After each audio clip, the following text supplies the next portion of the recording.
Pues hay mucha gente ¿Sí? que antes era consultora SEO como a secas y que ahora se está especializando en ramas donde hay un poco más de vidilla, tipo en SEO local, SEO para e-commerce, porque saben que ahí todavía la IA no ha irrumpido de forma tan drástica y porque justamente pues hay una intención de compra ahí en ese servicio. ¿A qué edad te empezaste a interesar por el mundo SEO? Bueno, yo empecé en el SEO a los 9 años, pero porque tenía ya blogs en Blogger y en los recreos del colegio, en lugar de estar jugando al fútbol, yo me ponía a hacer páginas web y tenía un blog para mi clase. ¿Y puedes contar sobre qué era ese blog o es secreto? Sí, bueno, tenía simplemente información sobre la cartelera de ese momento, ponía chistes, era como un club en mi colegio, en mi clase, y yo ahí subía toda la información. Y ya luego evolucioné a hacer blogs de videojuegos, de tutoriales y todo eso, que fue ya donde empecé a aprender SEO y a conseguir visitas. ¿Y tú, Jesús, cómo empezaste en este mundillo? Yo empecé en este mundillo en 2018, en tercero de carrera, cuando comencé un blog sobre física y matemáticas, porque yo estudié física, y creé un blog para compartir los apuntes, exámenes, ejercicios, resúmenes. ¡Qué piratilla, No, porque son apuntes y exámenes que hacía yo, y lo quería compartir. Ejercicios resueltos, y ahí descubrí el mundo del SEO, el mundo del marketing, de los anuncios, del posicionamiento orgánico. ¿Cuál es el momento que más miedo has sentido de ver que el SEO desaparece? ¿Es este o ha sido anteriormente? No, es este. Pero Anteriormente... ¿Este qué significa? Porque esto empezó en 2021, 2022. ¿Es ahora, hace un par de años, cuando estabas todavía un poco con incertidumbre de qué pasará con el SEO? No, ha sido ahora. Es decir, ahora mismo, hoy en día, ahora. es el día que más miedo tienes. Sin duda, yo que llevo... el SEO desaparezca. 100%. Yo llevo eso, desde los 9 años haciendo SEO. Tengo actualmente 28, o sea, llevo más de media vida haciendo SEO. Y este es el momento donde realmente te planteas si este sector tiene futuro. Lo bueno es que si somos objetivos y vemos realmente el panorama actual, vemos que sí que hay resultados, solo que muchas de las keywords, muchas de las webs que antes funcionaban y daban mucho dinero, ahora no dan ni un céntimo y no dan visitas. Yo creo que en resumen, si tu producto es el contenido, el SEO va a cambiar mucho, porque el contenido ya va a ser una commodity. Una commodity significa que va a ser algo que ya va a estar accesible para todos en las inteligencias artificiales, ya sea ChatGPT, IA, Google IA Overview. Entonces, si tu producto es el contenido, significa que tienes un blog que habla sobre algo y no aportas nada más, únicamente contenido. Y que no hay una interacción dentro, que no hay una herramienta online dentro. Y deja de matizar contenido que no sea ni de noticia ni de opinión, porque si es noticia va a ser contenido nuevo que la IA no va a saber, y si es de opinión la gente va a querer saber lo que opinas tú, pero si tu producto únicamente es el contenido, esas blogs, esas webs van a desaparecer. Y haría otro tipo de matiz, es que efectivamente ese tipo de webs igual sí que caen, pero hay un tipo de contenido que es el UGC, el User Generated Content, que ahora está en auge, y hay muchísimos casos de keywords donde la IA de Google responde con un vídeo de YouTube y módulos de vídeo, incluso de TikToks, de YouTube Shorts. Para los dos, ¿creéis que la inteligencia artificial va a acabar sustituyendo muchas de las profesiones que hay hoy en día? Yo creo que sí, yo creo que sí.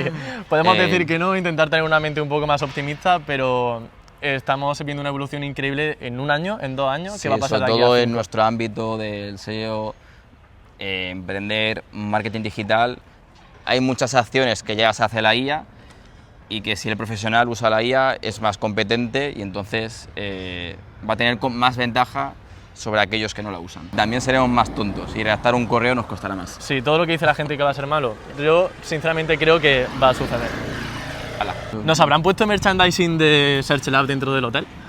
Yo creo que sí, pero Sí, existe, ¿no? existe. Claro que existe, SearchLab yo creo que ya no es una fantasía, ya es una realidad. Ya no es una ilusión, tío. Sí, esto va a ser un videoblog al final, ¿eh? No, sí, bueno, no, porque no estamos haciendo nada gracioso, Sí, pero tío. a lo Te mejor podrías luego... tropezar, romperte la cara, algo de eso, pero si no, pero ¿para qué lo va a ver la gente? A lo mejor luego de aquí sacamos clips interesantes. ¿Quién sabe o no? Bueno, quién sabe, yo sí lo sé, no. Por favor, la cámara, ¿puedes montar por aquí? Vamos a hacer como Murray Howe, que hace un podcast en los coches. Ah, sí, sí. ¿Por qué tus nichos siguen dando tráfico y puedes vivir de ellos? Y mucha gente que hacía nichos, ahora de repente no puede ni siquiera casi comprar el pan con esos nichos. Sí, bueno, al final la forma de hacer los nichos, bueno, más que la forma de hacer, la tipología de nichos que funcionan ha cambiado mucho. Como explicaba antes, si tu producto que ofreces en los nichos es exclusivamente contenido, esos nichos ya van a desaparecer o están desapareciendo. Es decir, si el usuario para resolver su búsqueda únicamente tiene que leer, y que no sea una opinión o una noticia, esos nichos no funcionan. Sin embargo, si son nichos donde el usuario tenga que hacer alguna acción dentro de tu web, como por ejemplo descargar una plantilla, rellenar un formulario o... Mira, creo que has dicho justamente una palabra que puede categorizar correctamente a todos los nichos que no funcionan, y es el hecho de leer, tío. Leer. Porque mira, si te fijas, el tema de YouTube, de SEO local, de conversión en una tienda online, yo qué sé, de un e-commerce, es que ahí no hay que leer, tío. Lo importante es realmente realizar una acción. Sí, y ya estamos en un punto donde hay una pequeña ventaja, y hay que crear nichos que se puede usar la IA para crear esos nichos, pero el usuario cuando lo busca en Google, la IA no le da el resultado, ¿vale? Por ejemplo, una calculadora bastante avanzada, que no sea una calculadora de sumar, sino una calculadora de impuestos o una calculadora de un tema bastante avanzado, donde Google no te dé directamente la calculadora, pero tú puedes crear esa calculadora en PHP o en JavaScript con la IA, es decir, usar la IA para crear las webs y que Google no te dé el contenido. ¿Y cuál es la herramienta de IA que tú utilizas o que recomendarías para hacer justamente esas funcionalidades, como una calculadora, un generador? Sí, yo para mí sigo usando la API de OpenAI y lo uso en GPT for Sheets, que ahí tienes integrada la API de OpenAI en el Spreadsheet. Y si es algo más complejo, que va a llevar más tiempo de ejecución, tengo un script propio, pero con GPT for Sheets te vale de sobra. Y cada vez están sacando más funcionalidades, donde para hacer en bulk muchas filas, que antes no lo había. Eso es... ¿Qué consideráis que es lo más difícil en el mundo del SEO para llegar hasta donde habéis llegado? Para mí, sin duda, la constancia. Estar día tras día, y que el SEO, como sabéis, los resultados no son instantáneos ni al día siguiente, sino que el trabajo que hagas ahora te dará su fruto dentro de 4, 5, 6 meses, y si tienes prisa o no tienes paciencia, es lo que más cuesta. ¿Tú qué opinas? Justo. Y eso, y también que al final dependes del algoritmo de Google o de Bing, y que de un día para otro, aun haciendo las cosas bien, se te pueden caer las webs, puedes perder el SEO de las webs, y no depende de muchas veces de ti. Sí, justamente, yo creo que la constancia es un pilar importantísimo, y también hay ocasiones en las que la elección del sector tiene una importancia vital, porque un simple cambio de keyword, un simple cambio de estructura te puede cambiar totalmente la página web. Incluso un diseño puede hacer que te aprueben o no la web de AdSense y pensar que un sector es una caca o que realmente funciona. ¿Y tú ahora mismo qué opinas de AdSense? ¿Sigue siendo un buen negocio monetizar las webs con publicidad display, AdSense o Ad Manager, o no? Yo creo que sí. ¿Qué opinión tienes sobre eso? Yo creo que sí. No las trabajo, pero porque la época dorada que yo viví es cierto que se ha perdido, porque ahora tenemos que saber muy bien qué sectores tenemos que atacar. Justamente lo que te decía antes, de que escoger mal la keyword puede hacer que tu negocio o tu página web de nicho sea rentable o no. Sí, se puede decir que tú viviste una época dorada de AdSense y yo la siguiente, ¿no? Efectivamente. Tú has vivido, o estamos viviendo, otra época dorada, solo que es más difícil atinar porque hay muchas keywords, como las informativas comunes que hemos visto, donde solamente hay No, que y leer. para mí la forma de hacer los nichos de hace desde 2021 hacia atrás y 21 hacia adelante ha cambiado por completo. Yo tuve la suerte de que la forma de que está haciendo las webs era lo que ahora con la inteligencia artificial es la forma que hay que hacerlas. Que no tenía un peso atrás de haber aprendido a hacer nichos como era antiguamente, porque para mí creo que ha cambiado totalmente. Y lo que te decía sobre AdSense,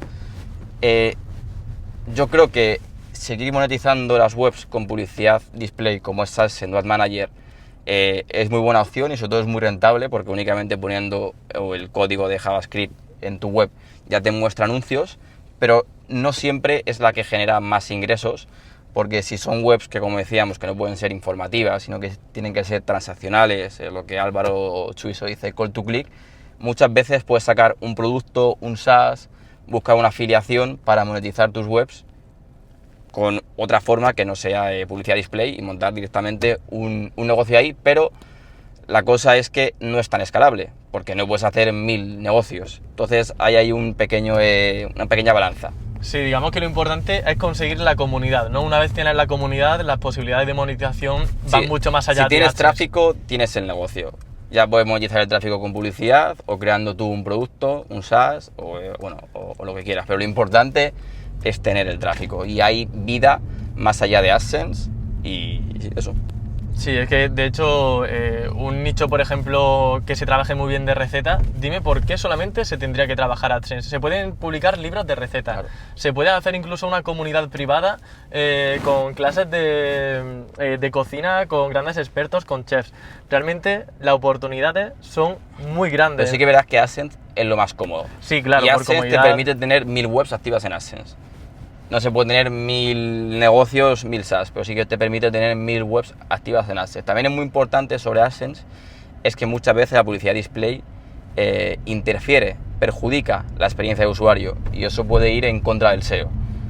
Tú de hecho no pones anuncios... Yo en las webs que tengo otra forma de monetizar que no sea AdSense no pongo anuncios, porque los anuncios perjudican la experiencia de usuario y por tanto perjudican el SEO. Pero incluso cuando sí tienes, que aquí sí que es cierto que yo no soy tan agresivo, tardas un poco entre conseguir rankings, conseguir visitas y luego integrar los Yo anuncios. suelo esperar un año desde que creo el sitio web. Yo no soy tan paciente. Hasta que ponga, por eso, la paciencia era una fortaleza importante. Y también soy paciente porque tengo una pequeña en Snowball, una bola de nieve, que las webs que hago ahora estoy viendo resultados dentro de un año, pero ahora estoy viendo resultados de la web que hice hace un año. Entonces ya estoy en una especie de círculo virtuoso. Claro, una persona que igual necesita el dinero un poco más rápido, quizá esperar un año puede serle excesivo, pero si tenemos la posibilidad de esperar y que la experiencia de usuario sea agradable, sea la mejor posible para que Google, y sobre todo, bueno, que esas métricas de experiencia que capta Google del usuario sean lo más positivas Sí, posible. yo tengo casos de webs que tienen muchas visitas,